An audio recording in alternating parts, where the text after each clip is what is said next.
work was done on the 2 kilogram object. Its kinetic energy changed, right? So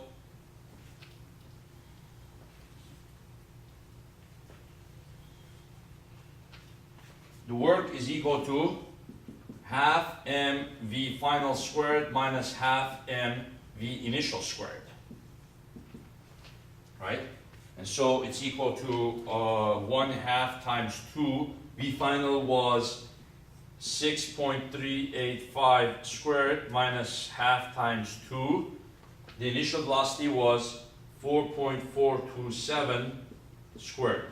So the half and the 2 cancel. So I just have to do 6.385 squared minus 4.427 squared.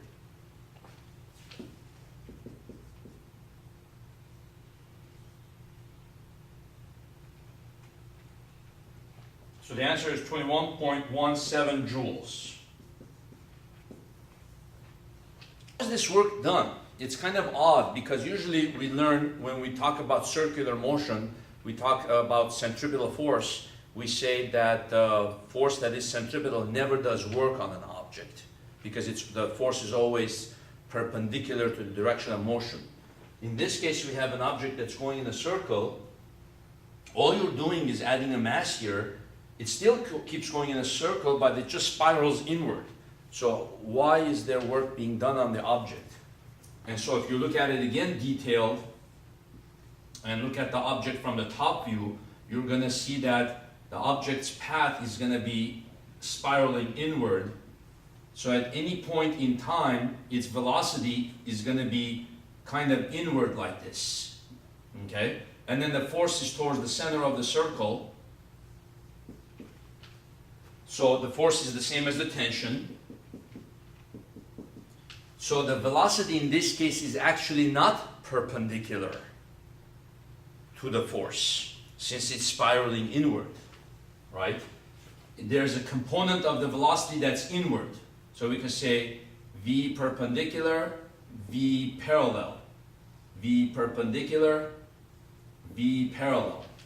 So since it's spiraling inward, the force is doing work.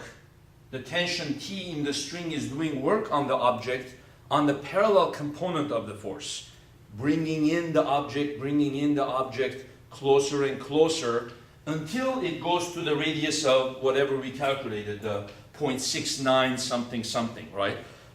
Once it establishes that new radius, after that it continues going at that same radius, then the force doesn't do any more work on the object anymore. The tension, it becomes perpendicular to the motion of the object, and the work, it doesn't do any more work.